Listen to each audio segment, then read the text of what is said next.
Mike. I won't be able to come home tonight. What? Not for sure yet, but it's very likely. Didn't you tell me you guys were wrapping up early because of the possible snowstorm? We were supposed to, but one of our major clients had serious system trouble. We can't just leave them to it. Ah, that's the hard part of being a system engineer, isn't it? That's happened to me before. Ah, that time when the hurricane hit. We can handle it remotely from the office, but I can't say when we'll be able to solve it. I'll go home if I can, but if not, I'll stay at the office. I wanted to let you know. Understood. Could you do the laundry? I can, but do I need to do it now? I'll fold them when I get home. Okay. Please wash the chef coat I left in the kitchen too. Do you have a chef's coat here? I bought it because they're more versatile than aprons. I wanted to wash it before wearing it, but I didn't put it in the laundry basket after opening the package. Okay, I got it. So you've been working remotely from home all day, and your schedule hasn't changed? Nope, I'm still working. Ah, that's right. I thought you were on your lunch break. I'm sorry if I interrupted you. No problem. I'll be done soon. Ah, I see. I'll get back to work then. See ya.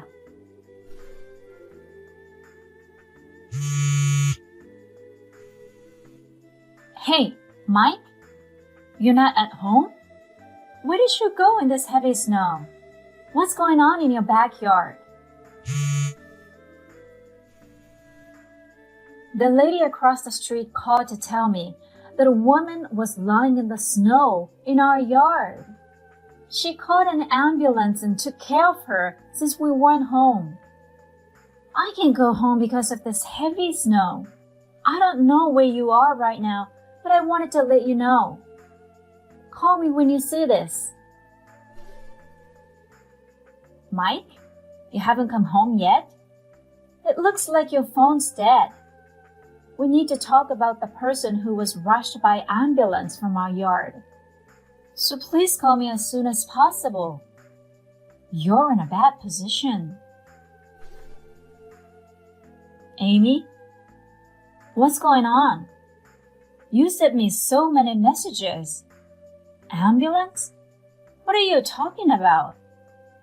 Our neighbor found you in the snow? What were you doing? Are you crazy? So which hospital are you in? I'm very confused.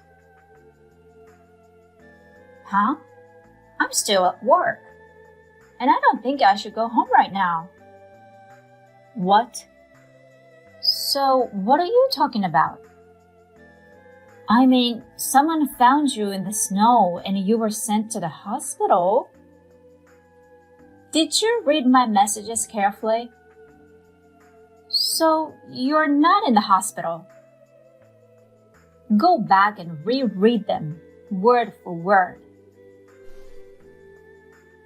Hey, so are you saying someone was found in our backyard? And this person was sent to the hospital? Well, you did it, right? What? You called me crazy without reading my messages carefully. It's no use making up for it now. Oh no, I misunderstood the content. Was that the only explanation? Did you forget what you did? Well, we know who she is now. The woman who was buried in the snow. Her name is Kate. Kate? And I don't know her. Who is it? No. I thought she was you. Me? What? No, nothing. Well, it's too late now. What? How long do you think it's been since I got a call from the lady? Don't you think I've already done some research? What the hell? If you have something to say it more clearly. I know you were having affairs. Huh? And I said affairs with an S.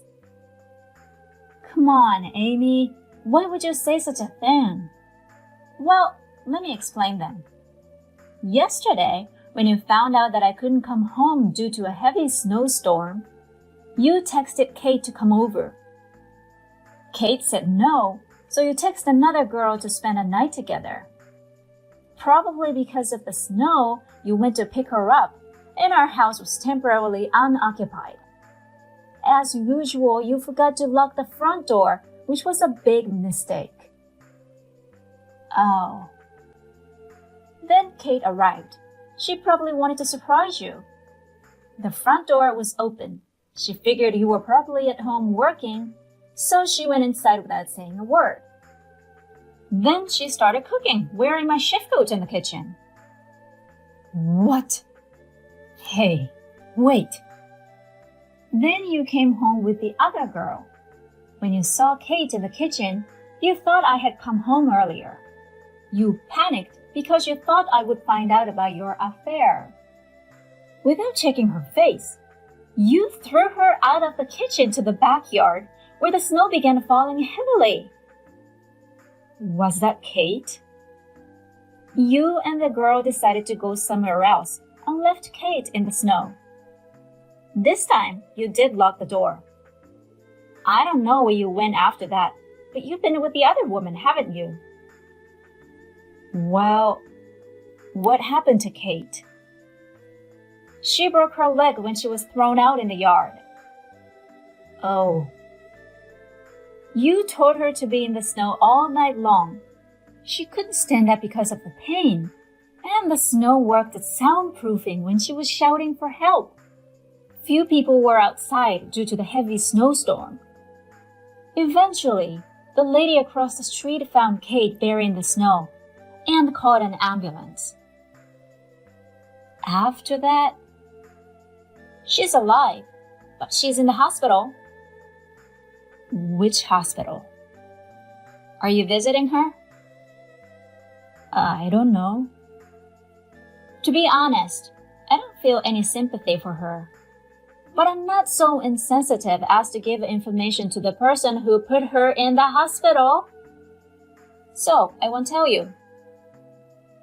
I know, but you should be more worried about yourself. What? After all the trouble you caused, can't you at least think of the possibility that the police are working on it? Police? I don't know what happened after they asked me a few questions. Wait a minute. What's going to happen to me? I don't know. What do you mean you don't know? Don't you think you're a little cold in your own husband's crisis? You're so cold. Who do you think you are? Having two lovers? Well, no, because I've already started looking for a divorce attorney. Divorce? Lawyer? That's a big deal. I'll repeat it. Who do you think you're talking to after having two unfaithful partners? Oh no, you're my true love. What? That's why I chose you as my wife, right? In other words, are you insinuating you already had relations with them when you married me? No, that's... I see. It's not like that. My frustration level is about to hit its limit. I'll talk to you through my lawyer. I'm sure we can sort this out. Who do you think you are? I mean, shut up. What? Bye. On the verge of an angry outburst, I ended the conversation. Soon after that, with the help of a lawyer and an agency, I collected evidence, filed for alimony, and finalized the divorce. The house was under his name, so I moved out. After that, it was over. Mike was confronted by his two partners. Mike blamed Kate for breaking into the house. Kate was angry at Mike for what he did to her. They were both trying to file a report to each other.